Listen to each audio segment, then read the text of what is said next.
Hello, hello! Kumusta kayong lahat? Ayan, nagluluto tayo ngayon ng native chicken na ginataan with lubi-lubi. Lubi-lubi yan sa Bicol. Ewan ko sa ibang lugar. Parang nyog-nyogan ang tawag niyan sa ibang lugar. Yung mga leaves na dinagdag ko dyan. Ayan, yan ay ginataan or adobo sa gata na native chicken. Tapos, tingnan nyo naman guys, oh. Kung suswertehin ka nga naman, yung nakatay ko pang manok, nangingitlog na. Kaya ayan, sinama ko lahat ng itlog. Pati buong itlog. Ayan. Sinama ko na fresh na fresh.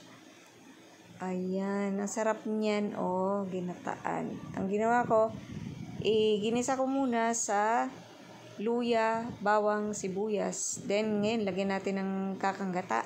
Ayan. After ng gisa, lagyan natin ng kakanggata. Kaya ko siya ginigisa kasi kailangan matanggal yung lansa. Ang pantanggal ko ng lansa is yung luya or ginger. Dapat nilalagyan pa yan ng tanglad or lemongrass. Kaso tinamad akong kumuha kasi sobrang init. Sayang ang glutathione. Joke lang.